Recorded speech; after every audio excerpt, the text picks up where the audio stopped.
Hola a todos y todas, mi nombre es Javier Arrangallego, soy actualmente investigador predoctoral de la Universidad Nacional de Educación a Distancia y hoy me gustaría presentaros este trabajo de investigación titulado 50 años de vínculos sino-latinoamericanos entre el espíritu de la cooperación sur-sur y el instrumentalismo poblacional. Bien, el objeto de estudio de este trabajo es la revisión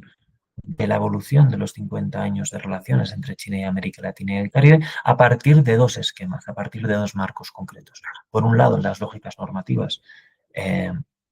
la cooperación sur-sur, fuertemente conectadas a ese discurso igualitarista, a la horizontalidad relacional, a ese enfoque para el refuerzo de los actores del sur global y, por otro lado, al instrumentalismo relacional,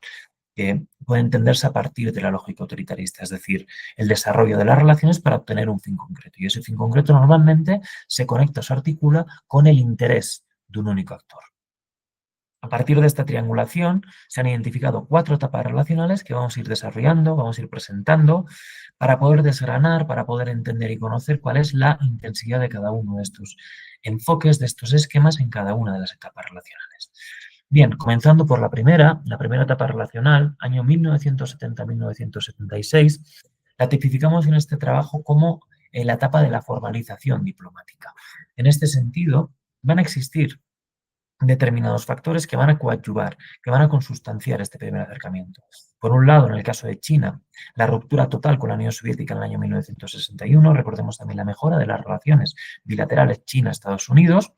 que va a facilitar la entrada de China en la ONU y en el Consejo de Seguridad de Naciones Unidas en 1971 en detrimento de la República de China. Y precisamente será este último fenómeno, en detrimento de la República de China, lo que va a conducir o un primer factor explicativo para poder entender esa proyección de China hacia América Latina. Es decir, China refuerza sus relaciones o trata de formalizar sus relaciones con América Latina y el Caribe para poder reforzar su legitimidad frente a Taiwán, frente a la República de China. Y en este contexto se formalizan las relaciones con Chile en 1970, con Perú en el 71, con México y Argentina en el 72 y con Brasil y Venezuela,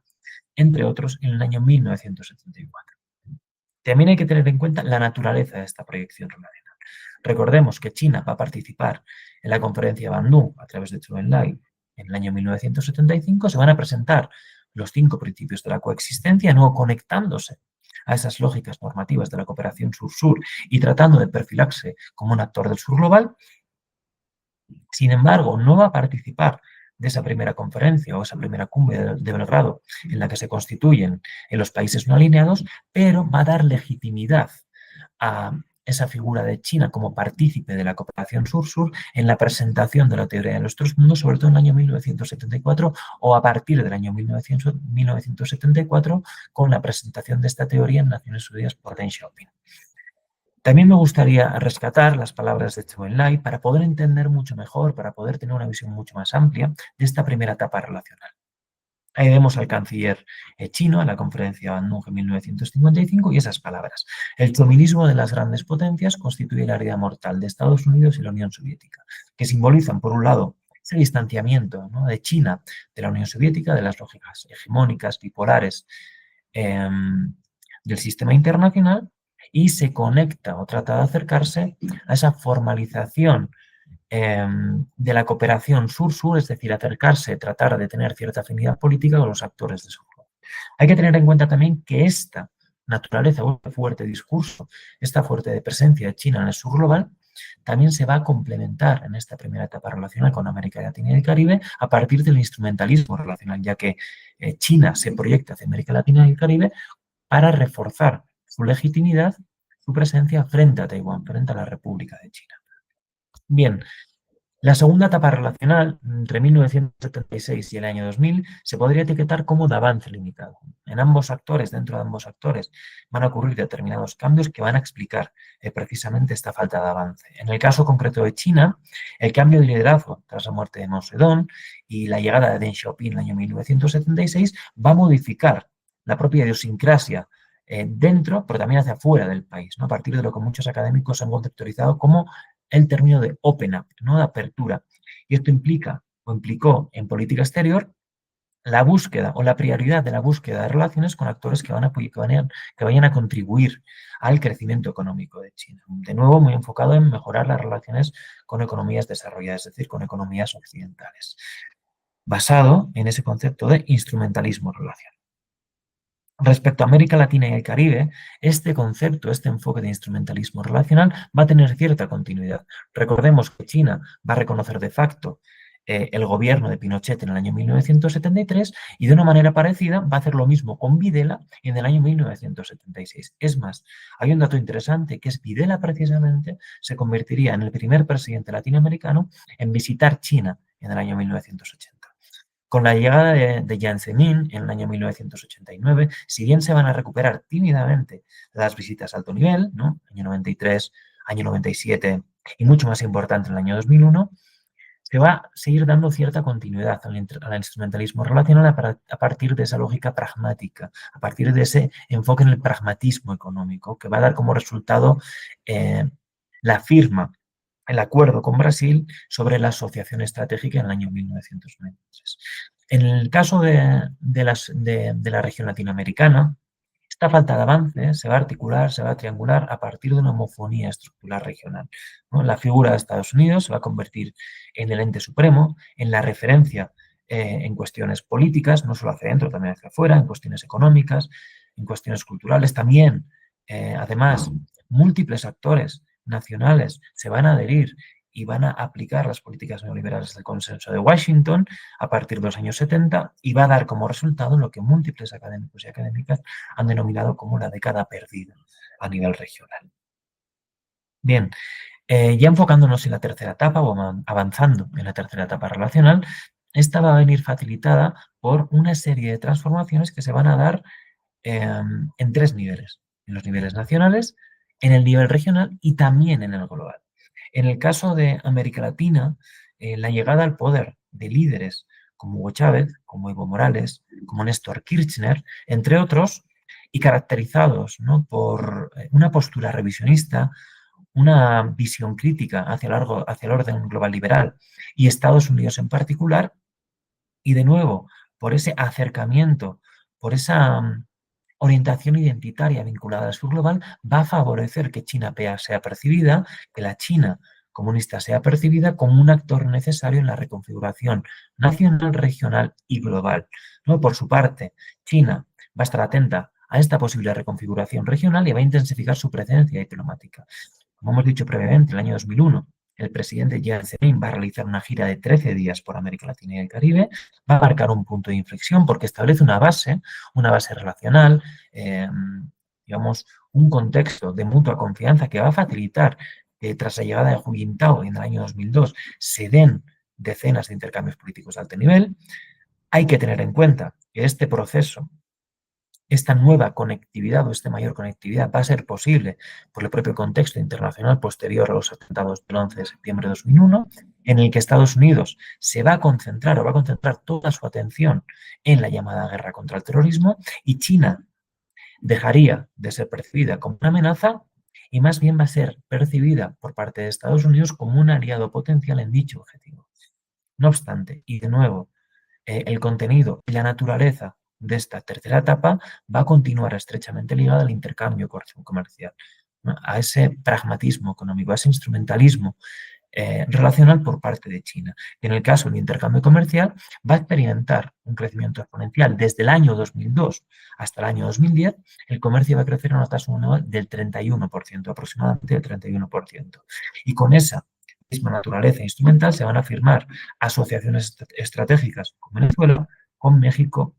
con Argentina y con Perú, entre otros actores, ¿no?, consolidando a China en esta tercera fase, en esta tercera etapa relacional, como un socio económico creciente en la región. Sin embargo, en términos políticos, cuando nos acercamos a esa proyección política a partir de las lógicas normativas de la cooperación sur-sur, vamos a observar cierta polifonía, o mejor dicho, cierta disociación entre la voluntad de los actores latinoamericanos de ser junto a China partícipes, agentes de nuevas lógicas de conducta a nivel regional, pero también global, conectadas, como hemos dicho, a la cooperación sur-sur, y por el contrario, una China que va a anteponer la continuidad de ese instrumentalismo relacional conectado al pragmatismo económico. Esa estrategia de avanzar con cautela sin llamar mucho la atención. Con el objetivo, de nuevo, de poder intentar tener una visión mucho más amplia de esta tercera etapa regional, traemos a colación, se trae a colación de nuevo, las palabras de Hugo Chávez tras una visita a China, ¿no? Esa reunión conjuntada en abril de 2009, y Chávez comenta lo siguiente: la cooperación económica se ha desarrollado con fuerte crecimiento, Venezuela desarrolla sus relaciones de cooperación amistosa con China desde la altura estratégica, pero desea fortalecer sus relaciones con China, ¿no? De nuevo, esa disociación entre la voluntad del pueblo venezolano, de la nación venezolana, y muchos actores latinoamericanos. Recuerden que en el año 2008 se constituyó UNASUR, ¿no? De redefinir, de transformar la realidad nacional y regional con la participación de China, y esa China que prefiere ser cauta, prefiere avanzar con cautela y prefiere anteponer, digamos, esa instrumentalización relacional a partir del pragmatismo económico. Bien, ya para finalizar, la cuarta y última etapa relacional comienza tras la llegada de Xi Jinping al poder político, año 2012 y hasta la actualidad, y esta etapa se articula en este trabajo, mejor dicho, a partir de dos elementos principales. Por un lado, la maximización del contacto, que tiene mucho que ver con la proyección y ampliación de nuevos, renovados instrumentos relacionales, por ejemplo, la profundización de las asociaciones estratégicas que pueden incluir nuevos instrumentos o mecanismos en forma de comisiones bilaterales de carácter ciertamente multidimensional. También se dará la presentación de la Franja y la Ruta, en la que en la actualidad se tiene adheridos alrededor de 20 países de la región. En el año 2014 también se formaliza el Foro China-CELAC. Y además de estos instrumentos, de estas herramientas, se presenta también en el año 2016 lo que se conoce como el segundo libro blanco de China hacia América Latina y el Caribe, ya con una estructura más asertiva en la transformación de la realidad internacional y regional, porque incorpora, a diferencia de lo que había realizado en el primer libro blanco del año 2018, elementos de la cooperación sur-sur, ¿no? El segundo elemento tiene que ver con la complejidad que toma la gestión relacional bilateral. Hay que tener en cuenta que a partir de la segunda década del siglo, y con Estados Unidos mucho más enfocado en frenar el crecimiento de China,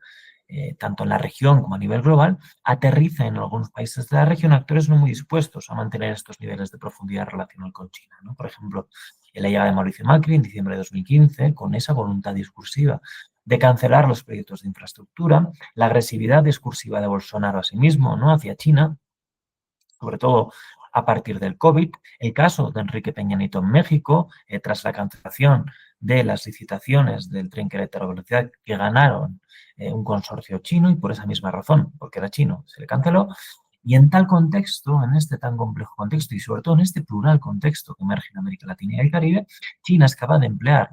mecanismos relacionales que hemos presentado previamente para poder ajustarse, para poder equilibrarse y para complementar sus demandas, sus intereses con las características y las demandas concretas de cada uno de estos actores, ¿no? Y en este sentido, la naturaleza relacional se puede observar a partir de mayores o menores niveles de reivindicación política, ¿no?, a través de la cooperación, a través de la introducción de la normatividad sur-sur, mayores o menores niveles de intercambio comercial, de proyectos de infraestructura, de financiación a partir de la existencia o no del mecanismo de swap, mayores o menores intercambios culturales, recuerden la importancia de los institutos Confucio, del intercambio académico, a partir de facilitar o no la llegada de turistas, etcétera, etcétera, ¿no? En definitiva, y ya como conclusión, podríamos sostener que las relaciones entre América Latina y el Caribe y China se pueden definir como estables, a razón de que, como hemos observado, desde el año 70 se han mantenido, se han ampliado y también se han complejizado el conjunto de estas relaciones, y desde mi punto de vista, este es un factor ciertamente relevante, ¿no?, sobre todo cuando observamos la volatilidad multidimensional de la región en sus últimos 50 años, en términos políticos, en términos económicos, también en términos culturales, etcétera, etcétera. Y sin embargo, cuando observamos sus relaciones con China, parecieran que emergen elementos de certidumbre en este fenómeno. Y en segundo lugar, y sobre todo enfocado en la actualidad, en la cuarta y última etapa relacional, Y a diferencia de otras etapas relacionales, observamos que la intensidad de cada uno de los esquemas que se han propuesto en este trabajo de investigación va a variar a partir de las diferentes realidades, tanto nacionales como regionales,